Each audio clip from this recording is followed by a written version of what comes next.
They tried to block my sunlight. So I bought their power lines, tripled their dues, and gave the neighborhood back to the people. Ever been pushed so far? You turn the tables completely. Stick around, and if your HOA ever pulled some shady moves, drop it in the comments. This one's for the folks who got tired of being told what color to paint their mailbox.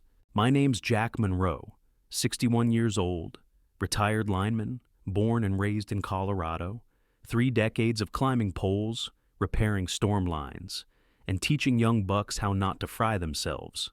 When I left the job, I didn't want much, just a quiet piece of land to call mine. Bought myself 12 acres just outside Durango. Hilltop view, good soil, decent neighbors at least. That's what I thought. Built a cabin with my own hands, nothing fancy. Just sturdy walls, wide porch, and a roof strong enough to hold the one thing I'd wanted since forever: solar panels. 15 of them, new, efficient, shiny as hell. I had them installed in 2 days flat. The whole setup fed a battery system in the shed that powered everything from my coffee pot to the well pump. It was perfect. Until Karen showed up.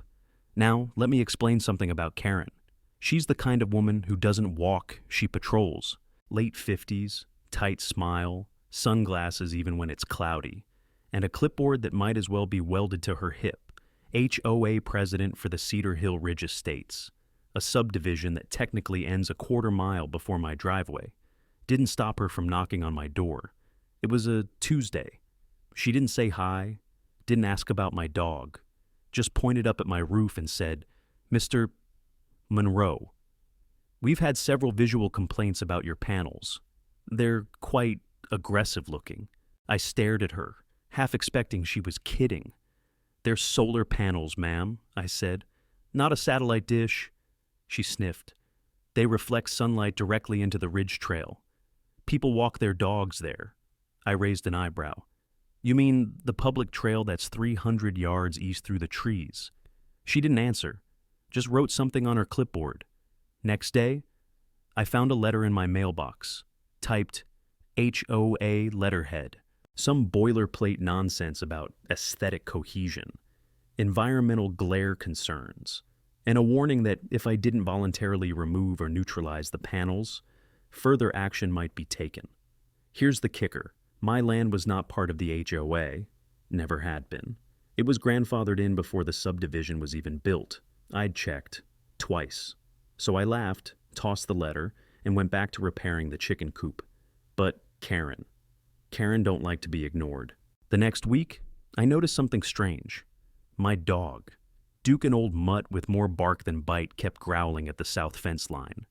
Didn't think much of it till I found boot prints near my back shed. Next morning, one of my solar panels was cracked. Looked like someone lobbed a rock at it. I filed a police report, of course. Not much they could do, no cameras, no witnesses. Then came the real insult. I pulled into my driveway one afternoon and stopped cold. Right in front of my utility pole on county easement land stood a shiny, 7-foot-tall aluminum glare shield, bolted into the ground with concrete. It blocked the morning sun hitting my panels clean. There was a laminated sign zip-tied to it, HOA logo at the top, underneath community light reflection. Mitigation property of Cedar Hill Ridge.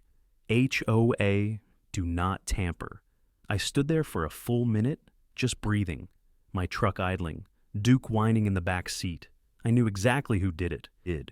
And I knew this wasn't about reflection. This was about control. That night, I didn't sleep. I sat at the kitchen table, looking out the window at the panels, my property, my setup, my damn sunshine, blocked. I thought about all the storms I'd worked through, the power lines I'd repaired in blizzards at 3A, the drunk guy I once pulled off a live transformer because he thought it was a barbecue pit. I didn't bust my back for 30 years to get bossed around by a woman with a name tag and a passion for beige siding. So, I made a call, talked to a guy I used to train. He runs a small infrastructure company, now handles maintenance rights on aging local power systems. You know, the kind old rural utilities the big companies don't want anymore. We got to talking. Then he said something that made my stomach drop and my grin rise. "Jack, that pole she bolted her shade onto, that's part of the Ridgeline Municipal Loop, and it just came up for reassignment. Nobody wants it. You want in. I leaned back, cracked my knuckles, and said 6 words I hadn't used in years. Send me the damn paperwork. Kyle. See? Karen thought she was just messing with an old man and his sunlight. What she didn't know was she'd just stepped onto my grid. 3 days after I signed the paperwork with Kyle, I got a letter from the county office confirming it. Ownership of utility pole number 152B, along with maintenance and usage rights for the Ridge Loop subgrid. In plain English, the pole Karen had bolted her giant glare shield to was now mine. I spent the whole afternoon smiling. There's something real satisfying about owning the exact thing someone else tried to use to screw you over. But I didn't touch it. Not yet. See, you don't win wars by swinging wild. You win them by letting your enemy hang themselves with their own rope. And Karen? Oh, she still had rope left to burn. It didn't take long. The following Monday, I noticed a guy in a neon vest crouched near my north fence line, right where my property backs up against the HOA trail system. He had a clipboard, a laser measurer, and a small flag marker in his hand. I walked out with a cup of coffee and asked what he was doing. Boundary reassessment, he said, not even looking up. The HOA filed a request to confirm fence placements and setback clearances. Funny, I said, because this fence was surveyed and certified when I bought the place. And it's not in HOA jurisdiction. He shrugged. I'm just doing what they paid for. So I snapped a picture of his badge and another of his truck plate. Didn't yell, didn't threaten. I just stood there while Duke pissed on the nearest marker flag. The guy packed up real quick after that. Next came the mailbox. On Thursday, I came home from a supply run and found my mailbox bent sideways like a drunk scarecrow. Looked like someone had taken a baseball bat to it. Lying next to it was a flyer. Same HOA logo at the top. In bold red font. Unregistered utility installations may violate county code. You've been warned. No signature, no explanation, just intimidation. Still, I didn't say a word, just bolted on a new mailbox. Steel reinforced this time. But I did install cameras, 6 of them, solar-powered, motion-triggered, wired into a backup battery in my shed. You could call it paranoia. I called it preparation.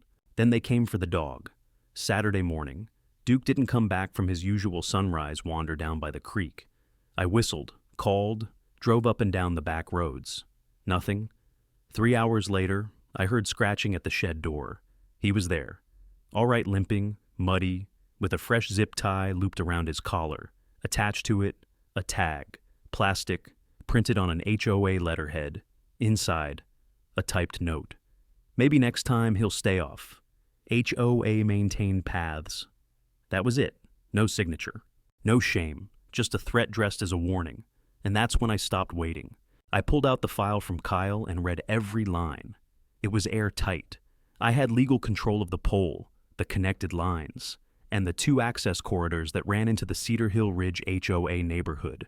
That included the one leading to the clubhouse, and the one supplying power to the irrigation systems they use to keep their lawns community approved. They'd forgotten one thing. Power doesn't come from rules. It comes from the wires you own.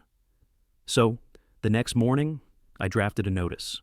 It was formal, simple, and legally bulletproof. Dear Cedar Hill Ridge, HOA, per acquisition of Ridge Loop subgrid infrastructure by Jack Energy. Your community's usage agreement is being updated. Effective next billing cycle.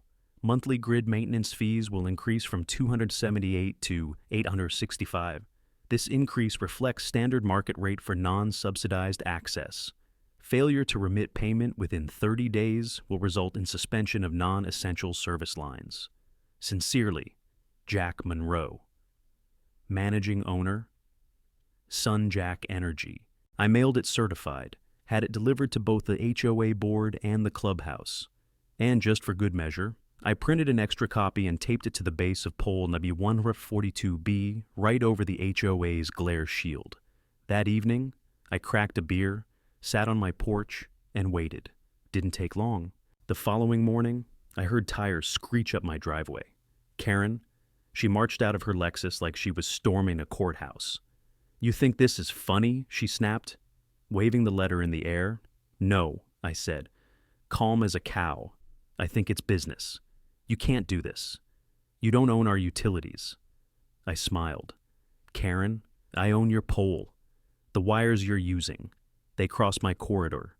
And the equipment they're running on, bought it last week.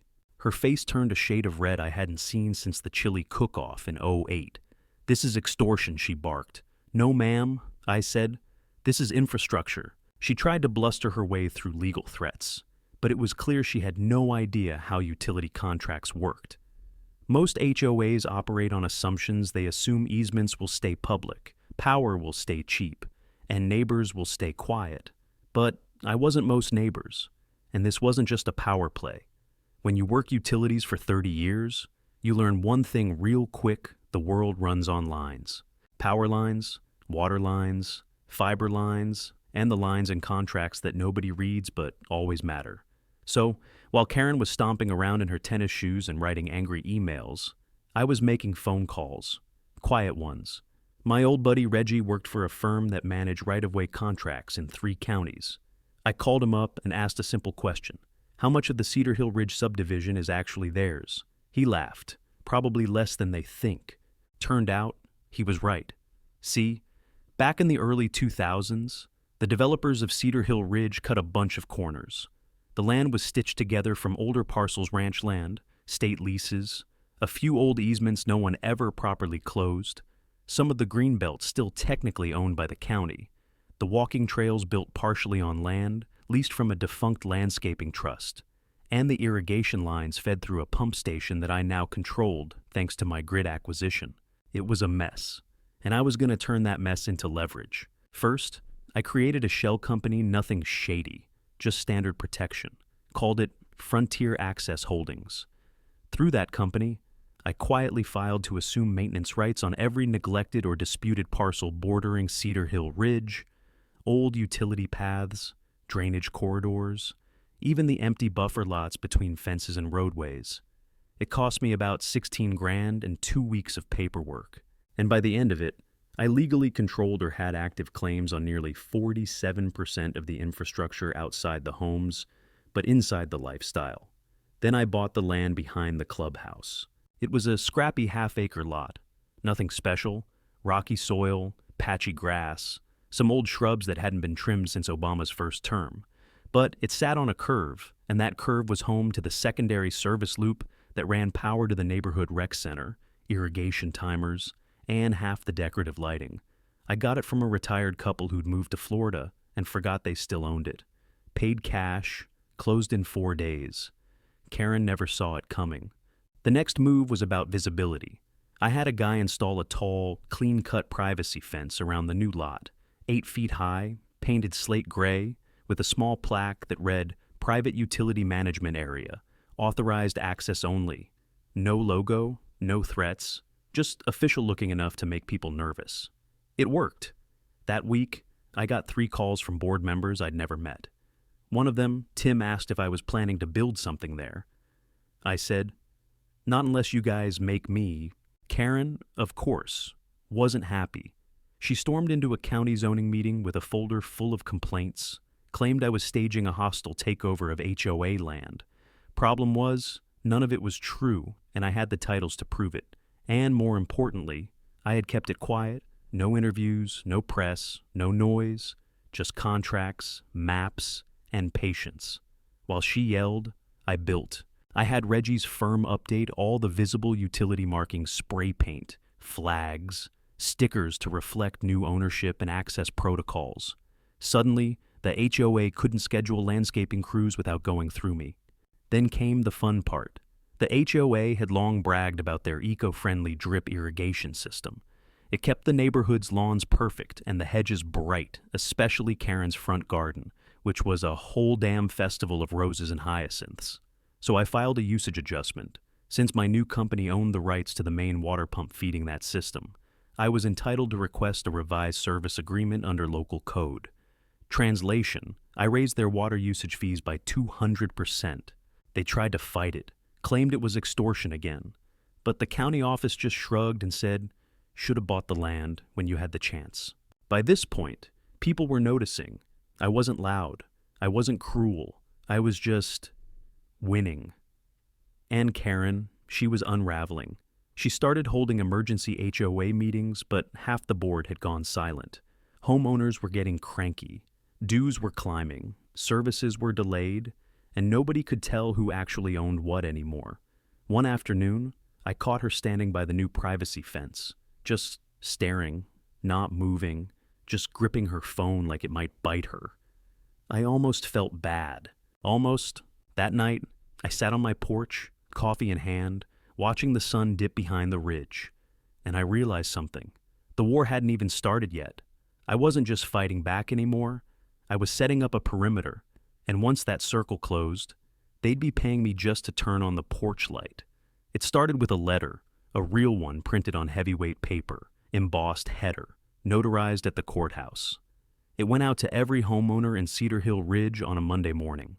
Inside, it read, "Dear resident, due to recent changes in utility ownership and maintenance responsibility, the service agreement for your community has been updated. Effective immediately, landscape irrigation, trail lighting, and clubhouse power are now under a new lease agreement managed by Frontier Access Holdings. Monthly community dues will adjust accordingly from $325 to $925 to reflect accurate usage, maintenance, and infrastructure depreciation costs. Failure to comply within 30 days may result in phase service interruptions. No threats, no accusations, just fact, and a signature at the bottom. Jack Monroe, Utility Manager, Frontier Access Holdings. Typed clean, no fluff, just enough to cause chaos. By noon, the HOA's inbox was on fire. By Tuesday, Karen was knocking on doors in person. This is absurd. She told them, he's bluffing. He can't do this. He doesn't own the neighborhood. But by Wednesday, 2 homeowners had already called my number directly. One wanted to clarify if he could pay me directly instead of through the HOA. The other asked if he could install his own solar system now that Jack's in charge. I didn't give them yes or no answers. I just said, let me get back to you. Things are evolving, and that drove Karen nuts. By Friday, I got a cease and desist letter, printed in all caps, written by a part-time HOA paralegal, citing a laundry list of alleged infractions, unauthorized rate hikes, community destabilization, and my favorite intentional disruption of neighborhood morale. I framed it, hung it right next to my old lineman helmet in the shed. That same afternoon, someone poured dirt into the backup battery housing on my panel system. Didn't damage much, just a petty act. But I replaced the cover with a tamper-proof steel enclosure anyway. Had a motion sensor rigged to a spotlight. 2 days later, I caught Karen on camera, standing near the edge of my new privacy fence, flashlight in hand, looking over. She didn't touch anything, just stood there like she was trying to decide how deep she could push before it all broke. The breaking point came in the form of a town hall. Karen called an emergency community meeting on a Thursday night. Flyers went up, emails went out. HOA Facebook group blew up. They packed the clubhouse, 60-plus homeowners in fold-out chairs, all sweaty and annoyed, most of them holding my letter in their hands. I didn't go, didn't need to, because Tim, the board member who'd called me earlier, recorded the whole thing. The video was beautiful. Karen stood up front, trying to keep control of the room while residents shouted over each other. What do you mean he owns the power lines? Why didn't we know about this? Is this why our dues are triple? Karen kept trying to redirect the blame. He's manipulating the system. This isn't legal, but every time she said my name, someone else chimed in. Maybe we should just talk to Jack directly. He hasn't lied to us yet. Hell, at least he answers his phone. By the end of the video, someone, I think it was a woman named Trudy from Lot 12, stood up and said, if Karen's not fixing it, and Jack already owns half the damn neighborhood, maybe it's time we switch teams. The next morning, I found a box on my porch inside a pie. Peach, homemade, and a note. We're not all with her. Thanks for standing up. Lot 8. Later that afternoon, I got a call from Reggie. Hey Jack, he said, voice amused. You're not going to believe this. Karen filed a complaint with the county zoning board, says your fence is psychologically intimidating. She's afraid of a gray fence. She used the words passive-aggressive architectural bullying. I damn near spit my coffee. It got better. Over the weekend, 5 more residents called me. 2 wanted to know if I'd be open to forming a private utility co-op, just with the homeowners who actually wanted reliable service. One guy asked if I could help him get rid of his lawn entirely and go native landscaping. Another asked if I had any available land for trailer parking. The last one said he was sick of Karen's rules, her fines, her newsletters, and her damn potted plant dictatorship. "I'd rather pay you," he said. "At least you built something." That stuck with me. So I made it easier for them. I drafted an online portal. Nothing fancy, just a basic site where residents could opt into a direct agreement with Frontier Access Holdings. No middleman, no HOA, just real contracts, transparent fees, and maintenance that actually got done. In the first week, 9 households signed up. I didn't gloat. I didn't even mention it publicly. But Karen knew. She showed up again, Sunday evening, standing at the end of my driveway, arms crossed, face tight. "I hope you're happy," she said. "No." "Karen," I replied, "I'm just free." She looked like she wanted to say something else. Maybe yell, maybe cry, maybe demand I think of the community. But she didn't. She just turned, walked back to her Lexus, and drove off slow. And I knew right then it was over. Not officially, not on paper, but in spirit it started small. First, the drone. Little black quadcopter, barely bigger than a dinner plate. It hovered outside my shed window at 6:42, then zipped around the house like a curious fly. I stood on the porch in my bathrobe with a mug of coffee and watched it circle. It dipped low toward the chicken coop, then buzzed up near the solar panels. I didn't wave. I didn't shout. I just walked back inside, opened my laptop, and ordered 2 high-range signal jammers overnight shipping. Next came the code violations. 3 citations from the county in 1 week, 1 for unauthorized fence height, 1 for potential non-permeable surface runoff, and 1 my favorite for light pollution from commercial-grade solar arrays. All 3 complaints had the same anonymous source. Reggie checked the metadata for me. They came from a laptop registered to Cedar Hill Ridge HOA. Karen was using official HOA hardware to file unofficial grievances. I filed counter notices for all 3 and attached updated land titles, zoning confirmations, and satellite photos showing the HOA's illegal glare shield still mounted to my pole. The citations were dropped within 48 hours, but the gloves, they were off now. One night, just after 9 p.m., I heard the dogs barking out back low and mean. I grabbed my flashlight and headed for the shed. The motion light near the generator had tripped. That's when I smelled it. Gasoline. Someone had dumped fuel near the backup battery housing. The cap from the generator tank was lying in the dirt. A rag soaked in fuel had been stuffed behind the panel like they were planning to light it and run. But they hadn't. Maybe the dogs scared them off. Maybe they lost their nerve. Either way. I spent the rest of the night installing flame retardant covers and calling the sheriff. Deputy Mendez came out just after midnight. He walked the site with me, took notes, shook his head. "Seen this kind of thing before," he said. "It always starts with noise complaints and ends with fires." He dusted for prints but didn't find much. Then he pulled a small piece of plastic from the bushes, melted slightly, cracked, part of a drone propeller. We looked at each other, said nothing. But we both knew. 2 days later, a different deputy stopped by, said the HOA had filed a community safety grievance against me, claimed I was operating an unauthorized surveillance network and interfering with neighborhood airspace. I almost laughed. "Tell Karen," I said. "If she wants to fly toys over my roof, I'll start charging her for air rights." The deputy smiled. "Don't give her ideas." That afternoon, I made my next move. I sent a certified letter to the HOA board, or what was left of it. Inside, I outlined the following. I now held maintenance rights to 63% of all non-residential land bordering Cedar Hill Ridge. I owned the easement behind Karen's property, including her driveway access. As of next month, all HOA utility infrastructure running across my grid would be charged per foot, not per parcel. I included a new price sheet. Karen called it extortion again. But Tim called and asked if I had room for a raised garden bed on any of my lots.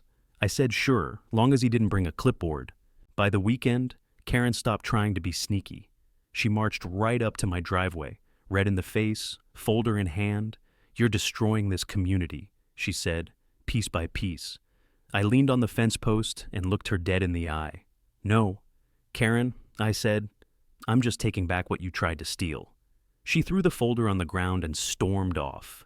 Inside were printed screenshots posts from the HOA Facebook group blaming me for high dues, broken sprinklers, dying trees, and mixed in a few messages of support. One post read, "At least Jack is honest. When's the last time Karen fixed anything?" Then came the final straw. Sunday night. I was out back, working on the rain catch system near the greenhouse. Duke barked once sharp and quick. Then I heard it, a loud pop, like a firecracker. Then another. Then the lights on the east side of the cabin went dark. I dropped my wrench and ran. Whoever it was, they'd cut the underground cable that ran from the solar batteries to the secondary circuit. Clean slice. Looked like bolt cutters. But they'd tripped a hidden wire sensor in the soil. And my cameras. They caught everything? 2 figures, one short, one taller, both in black hoodies. The taller one limped slightly, and wore a silver watch just visible in the moonlight. The same damn watch I'd seen on Karen at the HOA BBQ last year. I didn't call the sheriff this time. I sent the footage to Patrick, my lawyer, and Reggie, and then to the county. Within 24 hours, a formal investigation was opened. Arson attempt, property destruction, trespassing, all tied to sabotage of critical infrastructure, which, by the way, is a felony under state law. Karen went silent. No emails, no HOA posts, no letters. Her house lights were off 3 nights in a row. Then Tim called. "You broke her," he said. "She's hiding." Half the neighborhood's ready to flip. I didn't say anything. Just walked outside, looked up at the now darkened corner of my property, and smiled. Because the darker it got, the more obvious it became who'd been trying to kill the lights. The morning after the power line was cut, I got up before sunrise and walked the property line, coffee in hand, Duke trotting at my side, dew still clinging to the grass. It was quiet, too quiet for a neighborhood that once ran on newsletters and leaf blower schedules. I reached the far corner near Karen's backyard. Her blinds were shut, no movement, no porch light, no HOA patrol. I smiled, not out of spite, not entirely. Because silence, out here, doesn't mean peace. It means someone finally realized they lost. That week, I turned up the pressure. We started construction on 3 small utility enclosures, just weatherproof cabinets, painted slate gray to match the privacy fence. But where we placed them, one by the trailhead, one next to the HOA irrigation junction, and one directly across from the clubhouse. Each box came with a new sign. Notice private infrastructure, unauthorized access prohibited, managed by Frontier Access Holdings, no fences, no locks, just presence. And presence, when backed by paperwork and power, is enough to shift the mood. By Wednesday, HOA members started defecting. The first was a retired Marine named Greg. He knocked on my door and asked if he could lease a narrow strip of land near my greenhouse to set up a compost project. "You're the only one doing anything around here," he said. "Karen just holds meetings. You actually fix stuff." I gave him the land for free and a bag of starter mulch. 2 days later, he put up a sign that read, "Community Compost, powered by common sense." The HOA tried to shut him down. Greg told them to pound sand. Then came Megan and Tyler, a young couple in Lot 11. They showed up holding a tray of lemon bars and a folder full of HOA bylaws. "Did you know," Megan said, flipping pages, "that the HOA doesn't actually have any rights to enforce landscaping rules on lots not explicitly mentioned in the founding charter?" I blinked. "You're saying Karen's been bluffing for 10 years, Tyler added. "We looked into it. She's got power only where people think she has power." I offered them seats and poured iced tea. By nightfall, they had a proposal drafted that would allow residents to voluntarily opt out of the HOA and into a shared services agreement with Frontier Access. By Friday, 6 families had signed. The clubhouse, once a symbol of HOA control, turned into a ghost shell. No lights, no meetings, just a brick building that still ran off my power line now through an active lease agreement with my company. I tripled the rate, they didn't respond, didn't pay, so I shut it off. A few of the board members still hanging on tried to hold an emergency vote. They sent out emails claiming I was waging psychological warfare and threatening community stability. But most of those emails went unopened, because now I was the one offering stability. I repaired 2 broken trail lights, fixed a leaking valve near the south end irrigation station, and installed a community notice board, the old-fashioned kind, right next to the HOA sign. The first flyer I pinned on it, respect the land, respect your neighbor. The rest is just noise. That flyer got more likes on the neighborhood Facebook page than any HOA update all year. Then something unexpected happened. A moving truck rolled up to Karen's house. She didn't send a notice, didn't say goodbye, just loaded boxes and furniture into the truck with the help of a man I assumed was a cousin or a hired hand. Someone said they saw her ripping down HOA folders in her garage the night before. Another neighbor claimed she took the HOA laptop and threw it in a dumpster behind the gas station. I didn't wave. She didn't look. The Lexus was the last thing on the truck, and then she was gone. After that, the real shift began. Neighbors started walking the streets again, not marching with clipboards, just being neighbors. Someone built a bench near the old trail overlook. Someone else painted the abandoned bike rack near the dog park. Megan and Tyler led a cleanup group that trimmed bushes, repaired the playground swing, and planted sunflowers near the entrance sign. I watched from my porch as Duke chased butterflies, and people actually smiled at each other again. And me, I kept doing what I'd been doing since the start, fixing things. 2 weeks later, I got a letter from the remaining HOA board members. Just 2 of them left, Barbara and Dennis. It wasn't angry. It wasn't defensive. It was short, honest, maybe even hopeful. Mr. Monroe, with Karen's departure and the collapse of enforcement authority, we're proposing a vote to dissolve the existing HOA charter and transition into a voluntary community maintenance group. We'd like your help. Sincerely, Barbara Lane, Dennis Meyer. I didn't respond right away. I took a long walk, watched the light pour over the ridge trail, ran my fingers along the fence line I built. Then I called Reggie and said, let's start drafting something better. Sometimes the hardest part of a war isn't the fight, it's figuring out what comes after the fighting stops. Karen was gone. The clubhouse lights were off. The HOA, for all practical purposes, had collapsed under its own weight. But a vacuum's still a vacuum. And without something better to fill it, you risk someone like Karen showing up again, clipboard in hand, rules in her teeth, and a smile that means trouble. So, when Barbara and Dennis asked me to help them dismantle the HOA officially, I said yes, on one condition: we don't just tear it down. We build something in its place, something people choose. They nodded. Barbara teared up. Dennis looked like a man who'd just taken off a 10-year necktie. We called it the Ridge Commons Agreement, not a governing body, not a dues collector, just a cooperative, optional, transparent. Residents who joined would get access to shared services: irrigation help, basic trail upkeep, tool sharing, snow plowing in the winter, no fines, no forced lawn colors, no mandatory flagpole height. We kept the language short, no legalese, just plain English and a handshake spirit. Then we set a date, Saturday at noon, Ridge Commons Park. One simple ballot question: do you wish to dissolve the Cedar Hill Ridge HOA and replace it with the Ridge Commons Cooperative Agreement, yes or no? We printed 120 ballots, set up a folding table under the pavilion, brought lemonade, chairs, and a portable speaker. Megan made cookies. Greg grilled sausages. Duke wore a red bandana and sat proudly under the flagpole. And for the first time in years, the neighborhood didn't feel like a battlefield. It felt like home. Votes came in slow but steady. Some people walked up with tight shoulders, glancing around like they were expecting Karen to pop out of the bushes. Others strolled up smiling, ballots already filled out. Barbara manned the ballot box.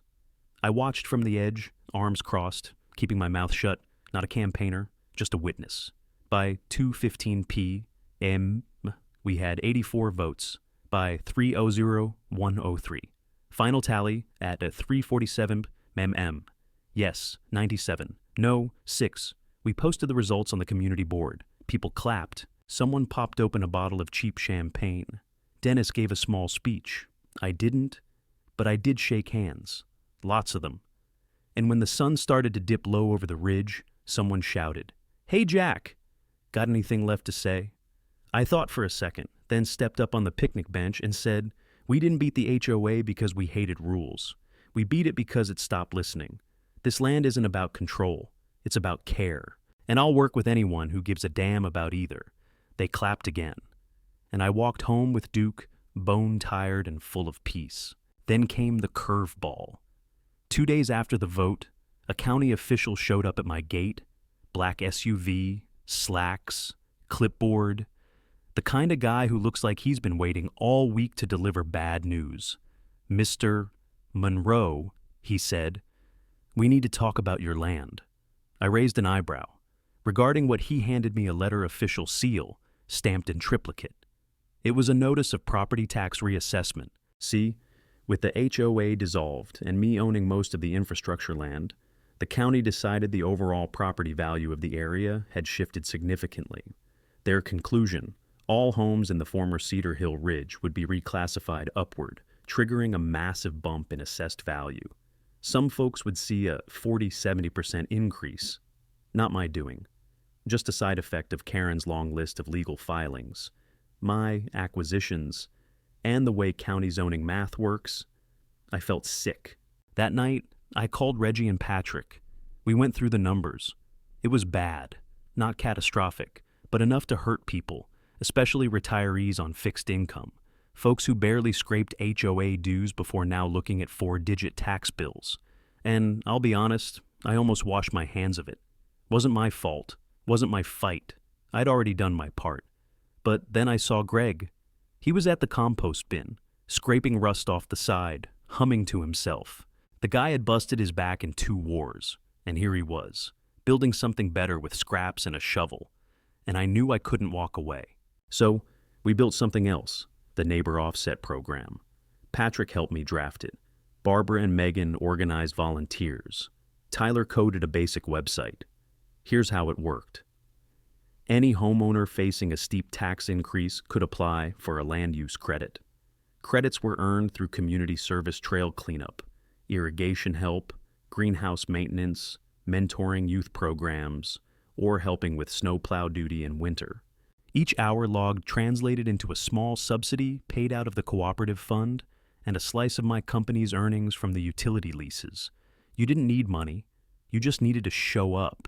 And people did. The turnout was more than we expected.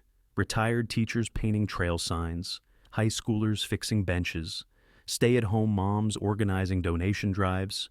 Even Dennis, the guy who once fined me for a crooked mailbox, built a rainwater collection system behind the old clubhouse.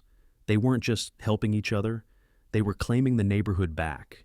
By fall, the Ridge Commons Cooperative was fully active. No president, no enforcers, just neighbors working, voting, talking. And every time I passed that old clubhouse now used as a tool shed, a library exchange, and sometimes a poker night spot, I smiled. Not because I'd won, but because we all had. It was 3 weeks after the vote when I found it. I'd been clearing brush along the edge of the ridge trail, the one that used to be marked HOA access only, now open and well used, with fresh gravel and wildflowers planted by the community kids. Duke was sniffing along a downed oak stump when he started pawing and whining. I moved in to check and saw a weathered black duffel bag wedged under a pile of brush and loose stone. It was heavier than it looked. Inside, stacks of paper, manila folders, USB drives, a cracked burner phone, and the smell old sweat and mold and something metallic. I carried it home, set it on the workbench in the shed, and started sorting. Turns out, it was Karen's bag, not her purse, her contingency file. Forged filings from early HOA land grabs, maps of disputed parcels she tried to acquire illegally, email printouts showing coordinated smear campaigns against residents, a list of names labeled non-compliant, with dates and what she'd done about them. One folder had photos, drone shots, hidden camera angles, notes about me, Greg, Megan, even Duke. It was ugly, organized, and just enough to destroy what was left of Karen's image. I handed the whole thing over to the sheriff's office the next morning. By sunset, Karen had a warrant out in 2 counties, one for attempted arson, one for conspiracy to defraud under HOA authority. Last I heard, she was picked up in Utah trying to sell mineral rights to land she didn't own. She took a plea deal, 4 years probation, $80,000 in restitution, permanent ban from any HOA involvement in the U.S., poetic justice. But that wasn't the part that stayed with me. What stuck was the list in the back of the bag. Handwritten, sloppy, just a single sheet, torn at the corner, at the top, if I lose underneath, a dozen bullet points, destroy utility documents, sabotage solar system, blame Jack for clubhouse vandalism, use drone photos for zoning complaint, contact federal oversight, BLM, let them choke on dues, leave if it turns public. It wasn't just a list of plans, it was proof that this had never been about the neighborhood, or safety, or even rules. It was about control. A week later, I changed the sign by my front gate. The old one read, private property. Respect is the only fee now. It said, Ridge Commons Ranch, built by neighbors, owned by no one. Underneath, I mounted a plaque made from old fence wood. It read, in memory of HOA tyranny, may it never return. We held a small ceremony that Saturday. Nothing big, just folks from the Ridge, some local press, kids running around with lemonade cups, and a few old-timers who remembered when the land was just pasture and barbed wire. We sang one song, cut a ribbon, and let Duke dig the first hole in what would become the new community garden. Greg stood next to me and said, this is the first time in 20 years I've seen these people smile without looking over their shoulder. I just nodded. We didn't build a perfect place, but we built it together, and this time, no one could take it from us. In the months that followed, life settled into something damn close to good. The greenhouse expanded. Kids set up a bike fix-it stand with donated tools. Barbara ran a Sunday book exchange out of the old HOA clubhouse. Tim painted a mural on the trail wall mountain skyline, big red sun, and the words, community over control. The Ridge wasn't quiet, it was alive, and every now and then, a new face would show up, someone looking for a plot of land, a second chance, a slower life. And I always said the same thing. You can stay. Just plant something, fix something, help someone, and don't ever bring a clipboard. One evening, long after the last light had faded, Megan dropped by. She handed me a manila envelope. Inside, a printed petition, signed by 71 residents. Jack, we want to nominate you as the honorary steward of Ridge Commons. Not a title, not a job, just a thank you for starting it, protecting it, and never giving up when most would have walked away. I looked at her and said, I didn't do it alone. She smiled. Exactly why we trust you. That night, I walked out to the edge of the property, stood by the solar panels, and looked out over the trail, the same one Karen once said was too visually disrupted by my roof. Now it glowed soft from dusk lighting, surrounded by native plants, laughter, and motion, not HOA approved, just human. Somewhere out there, I imagine Karen still tells people how unfair it all was, how she was protecting the rules, trying to keep order, doing what good citizens do. But the truth, she welded a wall to stop one man's sunlight. And he responded by buying the wires, the water, and the walking path, and giving them back to the people who actually lived there. Not because he wanted revenge, but because he knew freedom isn't given. It's built, one pole, one fence, one neighbor at a time. In the end, this wasn't just about wires, fences, or solar panels. It was about what happens when everyday people say enough. HOAs were meant to serve communities, not rule them. And when they cross the line, someone has to push back, preferably with paperwork and power tools. If you've ever faced an overreaching HOA, or know a Karen with a clipboard and too much free time, you're not alone. This is HOA Karen Files, where petty power trips meet poetic justice. Hit that like button, subscribe for more real HOA war stories, and drop your battle scars in the comments below. We read everyone,